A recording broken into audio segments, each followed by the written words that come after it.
बिस्मिल्लाहिर्रहमानिर्रहीम। आप सब व्यूवर्स को मेरा ढेर सारा सलाम जी। तो व्यूवर्स, हमने अपने पिछले लेक्चर के अंदर एडजेक्टिव के हवाले से पोजेसिव एडजेक्टिव को डिस्कस किया था। हमने ये देखा था कि पोजेसिव एडजेक्टिव क्या होता है और किस तरह से हम जुमलों के अंदर पोजेसिव एडजेक्टिव की पहचान कर सकते हैं।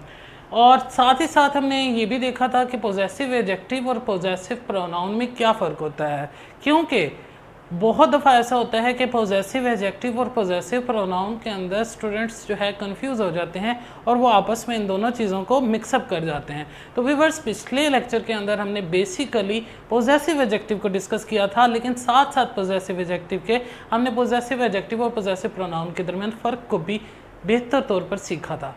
आज के इस लेक्चर के अंदर व्यूअर्स, हम एडजेक्टिव की एक और टाइप को डिस्कस करने जा रहे हैं और इस एडजेक्टिव की टाइप का नाम है डेमोन्स्ट्रेटिव एडजेक्टिव। तो व्यूअर्स, हम अपने आज के इस लेक्चर के अंदर डेमोन्स्ट्रेटिव एडजेक्टिव के बारे में सीखेंगे कि डेमोन्स्ट्रेटिव एडजेक्टिव क्या होता है। व्यूअर्स, मैं आप लोगों को बताता चलूँ, जिस तरह से पोजेसिव एडजेक्टिव पोजेसिव प्रोनाउन से मिलता जुलता था, बिल्कुल इसी तरह से डेमोन्स्ट्रेटिव एडजेक्टिव भी डेमोन्स्ट्रेटिव प्रोनाउन से मिलता जुलता है। लिहाजा आज के इस लेक्चर के अंदर ना सिर्फ हम ये देखेंगे कि डेमोन्स्ट्रेटिव एडजेक्टिव क्या होते हैं, बल्कि हम ये भी देखेंगे कि डेमोन्स्ट्रेटिव एडजेक्टिव और डेमोन्स्ट्रेटिव प्रोनाउन का आपस में क्या फ़र्क है, कैसे हम डेमोन्स्ट्रेटिव एडजेक्टिव और डेमोन्स्ट्रेटिव प्रोनाउन के दरमियान फ़र्क कर सकते हैं। तो व्यूअर्स, आइए हम स्टार्ट करते हैं अपने इस लेक्चर को और बगैर वक्त ज़ाया किए। तो व्यूअर्स, आप मेरे साथ वाइट बोर्ड पे फोकस करें तो मैंने डेमोन्स्ट्रेटिव एडजेक्टिव की डेफिनेशन लिखी हुई है। हम इस डेफिनेशन को रीड करते हैं और साथ साथ मैं आप लोगों को ये डेफिनेशन एक्सप्लेन भी करता चलूँगा। स्टार्ट करते हैं। वाइट बोर्ड पे लिखा हुआ है this, these, that and those. चार अल्फाज मैंने वाइट बोर्ड पे लिखे हैं। वो कौन कौन से हैं? एक दिस लिखा है, एक दोस लिखा है, एक दैट लिखा है, एक दीज लिखा है। इन चार अल्फाज के बारे में कहा जा रहा है आर कॉल्ड डेमोन्स्ट्रेटिव एडजेक्टिव। इन चार अल्फाज को डेमोन्स्ट्रेटिव एडजेक्टिव कहा जाता है इंग्लिश के अंदर। कब? इफ़ एंड ओनली इफ़, सिर्फ और सिर्फ ये उस वक्त डेमोन्स्ट्रेटिव एडजेक्टिव होंगे if and only if they are followed by a noun, अगर इनके बाद नाउन आएगा। यानी कि दिस, दीज, दैट और दोस को आप डेमोन्स्ट्रेटिव एडजेक्टिव कहते हैं सिर्फ उस वक्त जब इनके फ़ौरन बाद आपके पास नाउन दिया गया हो। अगर किसी भी जुमले में दिस के बाद या दीस के बाद या दैट के बाद या दोस के बाद फ़ौरन बाद नाउन आ जाता है, तो हम ये कह सकते हैं कि वो पर्टिकुलर दिस या वो पर्टिकुलर दैट या वो पर्टिकुलर दीज या वो पर्टिकुलर दोस जो है क्या होगा? डेमोन्स्ट्रेटिव एडजेक्टिव होगा। यानी कि इन चारों अल्फाज में से कोई लफ्ज़ दिया गया है जुमले में और उस लफ्ज़ के बाद क्या दिया गया है? कोई भी नाउन आ रहा है, तो उस वक्त हम क्या कहेंगे? उस वक्त हम दिस, दैट, दोस, दीज को डेमोन्स्ट्रेटिव एडजेक्टिव का नाम देंगे। ये बेहद ज़रूरी बात है व्यूअर्स, एक दफ़ा फिर बताता चलूँ, इन चार अल्फाज को सिर्फ उस वक्त हम डेमोन्स्ट्रेटिव एडजेक्टिव कहेंगे जब इनके फ़ौरन बाद नाउन आ जाए। इसकी एग्जांपल हम लेते हैं, जैसा कि एक एग्जांपल व्यूअर्स अगर वाइट बोर्ड पे फोकस करें दी गई है, दिस कार इज स्मॉल।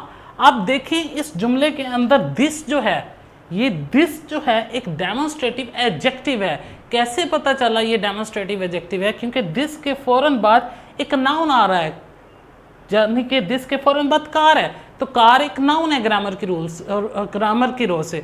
तो हम कह सकते हैं कि दिस यहाँ पे किस चीज़ का इजहार कर रहा है? डेमोन्स्ट्रेटिव एडजेक्टिव का। इसी तरह से दैट अगले जुमले के अंदर लिखा हुआ है कि दैट गर्ल इज स्मार्ट। अब यहाँ पे दैट एक डेमोन्स्ट्रेटिव एडजेक्टिव है। कैसे पता ये डेमोन्स्ट्रेटिव एडजेक्टिव है? हमें इस तरह से पता चला कि दैट के फ़ौरन बाद एक नाउन आ रहा है, यानी कि दैट के फ़ौरन बाद गर्ल है, गर्ल एक नाउन है। तो हमें क्या पता चला कि डेमोन्स्ट्रेटिव एडजेक्टिव है दैट, क्योंकि दैट के फ़ौरन बाद नाउन आ रहा है। इसी तरह से अगले जुमले में आई लाइक दीज पेंट्स। अब देखें, दीज आपके पास एक डेमोन्स्ट्रेटिव एडजेक्टिव है, क्योंकि दीज के फ़ौरन बाद क्या आ रहा है? पेंट्स आ रहा है। पेंट्स क्या है? नाउन है। तो जब कभी आपके दिस के बाद दिस के फ़ौरन बाद नाउन आ जाए, दैट के फ़ौरन बाद नाउन आ जाए, दीज के फ़ौरन बाद नाउन आ जाए या दोस के फ़ौरन बाद नाउन आ जाए, तो वो क्या बन जाएंगे, आपके पास डेमोन्स्ट्रेटिव एडजेक्टिव बन जाएंगे। तो ये तो हमारे पास व्यूअर्स हमें पता चल चुका कि डेमोन्स्ट्रेटिव एडजेक्टिव क्या होते हैं। अब हमने ये सीखना है कि डेमोन्स्ट्रेटिव प्रोनाउन क्या थे और फिर डेमोन्स्ट्रेटिव एडजेक्टिव और डेमोन्स्ट्रेटिव प्रोनाउन में फ़र्क है। उसके लिए मैंने डेमोन्स्ट्रेटिव प्रोनाउन की डेफिनेशन एक दफ़ा फिर लिखी हुई है, जो कि हम पहले पढ़ चुके हैं पिछले लेक्चर्स में, लेकिन मैं यहाँ पे एक दफ़ा फिर रिवाइज कराऊंगा और फिर दोनों के दरमियान फ़र्क बताऊंगा। लिखा हुआ है this, these, that and those are called demonstrative pronoun. अब देखिए व्यूअर्स, इसमें भी यही कहा जा रहा है कि यही चार अल्फाज जो कि डेमोन्स्ट्रेटिव एडजेक्टिव थे, वही चार अल्फाज डेमोन्स्ट्रेटिव प्रोनाउन भी हैं। फ़र्क कहाँ पे है कि डेमोन्स्ट्रेटिव एडजेक्टिव के फ़ौरन बाद नाउन आता है, जबकि डेमोन्स्ट्रेटिव प्रोनाउन के फ़ौरन बाद वर्ब आएगा। क्या लिखा हुआ है, if and only if they are followed by a verb, यानी कि इसके फ़ौरन बाद वर्ब आएगा। डेमोन्स्ट्रेटिव प्रोनाउन के फ़ौरन बाद वर्ब आता है, डेमोन्स्ट्रेटिव एडजेक्टिव के फ़ौरन बाद नाउन आता है। जैसा कि हमने पढ़ा था कि डेमोन्स्ट्रेटिव एडजेक्टिव दिस था तो उसके फ़ौरन बाद नाउन आया, यहाँ पे दैट डेमोन्स्ट्रेटिव एडजेक्टिव था क्योंकि इसके फ़ौरन बाद नाउन आया, इसमें आपके पास दिस जो है डेमोन्स्ट्रेटिव एडजेक्टिव था क्योंकि इसके फ़ौरन बाद नाउन आया। इसी तरह से अब डेमोन्स्ट्रेटिव प्रोनाउन यही चार अल्फाज होंगे, लेकिन फ़र्क सिर्फ ये होगा कि इन चार अल्फाज के फ़ौरन बाद वर्ब आ रहा होगा। इसकी मिसालें दी हुई हैं। अब देखें, इसमें एग्जांपल दी हुई है this is a wise man. अब दिस के फ़ौरन बाद आपके पास इज़ आ रहा है, इज़ एक वर्ब है, तो हमने कहा था अगर दिस के बाद, दैट के बाद, दिस के बाद या दोस्त के फ़ौरन बाद वर्ब आ जाए तो वो डेमोन्स्ट्रेटिव प्रोनाउन बन जाएगा। और अगर इन्हीं चार अल्फाज के बाद जो है एक नाउन आ गया तो फिर ये क्या बन जाएंगे, डेमोन्स्ट्रेटिव एडजेक्टिव बन जाएंगे।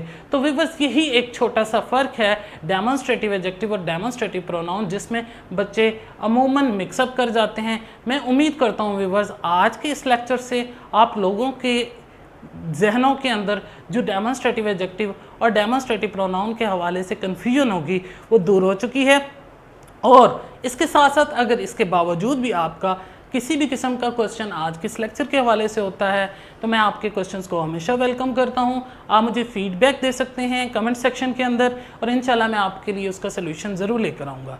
व्यूअर्स, जाने से पहले हमेशा की तरह आज मैं एक दफ़ा फिर आप लोगों से रिक्वेस्ट करूँगा, अगर आपने अभी तक मेरा YouTube चैनल सब्सक्राइब नहीं किया तो काइंडली मेरा YouTube चैनल सब्सक्राइब करें ताकि मेरी आइंदा आने वाली तमाम तर वीडियोज़ तक आपकी रसाई मुमकिन हो सके। और साथ ही साथ ये भी रिक्वेस्ट करूंगा कि ज़्यादा से ज़्यादा मेरे YouTube चैनल को आप शेयर करें ताकि इल्म की शमा ज़्यादा से ज़्यादा लोगों तक पहुंच सके। Thank you.